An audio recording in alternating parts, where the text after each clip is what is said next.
சாஃப்ட்டான இட்லி எப்படி செய்யலான்னு பார்க்கலாம் வாங்க.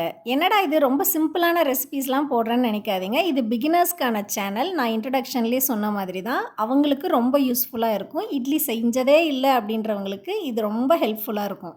ஃப்ரிட்ஜில இருந்து மாவு எப்போ எடுத்தாலும் இந்த மாதிரி கலந்து கொடுத்து எடுத்துக்கோங்க. ஏன்னா அரிசி மாவு மட்டும் கீழே தங்குறதுக்கு வாய்ப்பு இருக்கு.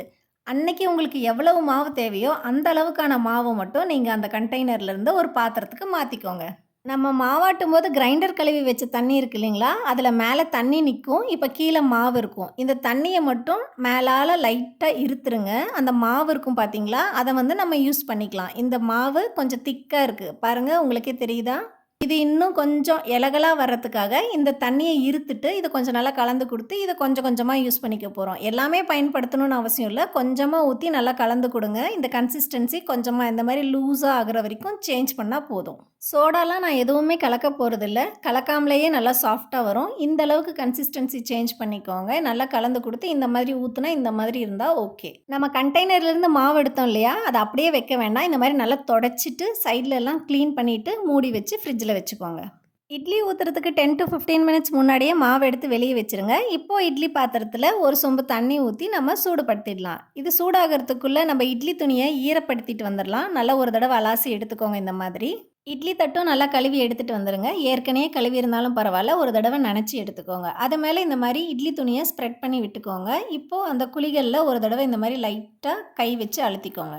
காலங்காலமா நம்ம அம்மா, பாட்டியெல்லாம் எப்படி ட்ரெடிஷ்னலா இட்லி செஞ்சாங்களோ, அந்த மெத்தட்ல தான் நாங்க செய்றோம். இட்லி தட்டுல எண்ணெய் தடவி செய்யறதுக்கு, அந்த இட்லிய நம்ம சாப்பிடாமலே இருக்கலான்றது என்னோட கருத்து. இட்லி தட்டு ரெடி பண்ணதுக்கப்புறம் திரும்பவும் மாவ நல்லா கலந்து விடுங்க. நான் ஏற்கனவே சொன்ன மாதிரி அரிசி மாவு கீழ தங்கியிருக்க வாய்ப்பு இருக்கு. நல்லா கலந்ததுக்கப்புறம் இப்படி கரண்டியில மாவு எடுத்து, கையிலேயே இப்ப தட்டு வச்சுட்டு எப்படி ஊத்துறதுன்னு சொல்றேன். ஒரு கையில தட்டு வச்சுக்கோங்க. இந்த மாரி ஒவ்வொரு கரண்டியா மாவு எடுத்து இந்த குழிக்குள்ள ஊத்திட்டே வந்துருங்க. அவ்வளோதான். ஒருவேளை உங்களுக்கு அது கஷ்டமா இருந்ததுன்னா, தட்ட கீழ வச்சுட்டு இந்த மாரி குழிக்குள்ள ஒண்ணொண்ணா ஊத்திட்டே வந்துருங்க. தண்ணி நம்ம கொதிக்க வச்சோம் பார்த்தீங்களா? அது கொஞ்சம் சூடு ஆனதுக்கு அப்புறமா இந்த மாரி ஊத்துங்க. முன்னாடியே ஊத்தி இந்த மாதிரியெல்லாம் வைக்க வேண்டாம். இட்லி பாத்திரத்தில வச்ச தண்ணி நல்லா சூடாயிடுச்சு. இப்போ நம்ம இட்லி தட்டெல்லாம் எடுத்து ஒண்ணொண்ணா உள்ள வச்சிடலாம்.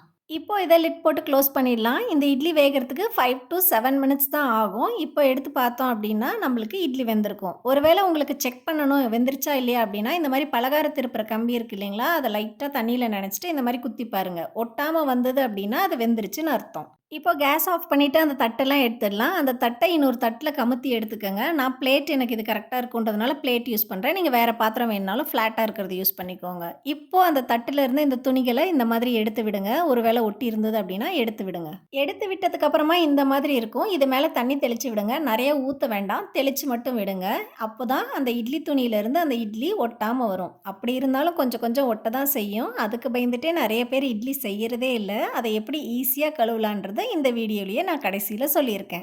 நான் சொன்ன அளவுகள்லயே நீங்க மாவாட்டுனீங்க அப்படின்னா, உங்களுக்கு இட்லி சாஃப்ட்டா வரும். ஏற்கனவே மாவாட்டுறது எப்படின்னு வீடியோ போட்டிருக்கேன். வேணுனா சேனல் பேஜ்ல இருக்கு. செக் பண்ணி பார்த்துக்கோங்க. பாருங்க இட்லி எவ்ளோ சாஃப்ட்டா இருக்குன்னு. எவ்ளோ நேரம் ஆனாலும் இந்த இட்லி இதே மாரி தான் சாஃப்ட்டா இருக்கும். இதுல நம்ம சோடா கலக்கவே இல்ல.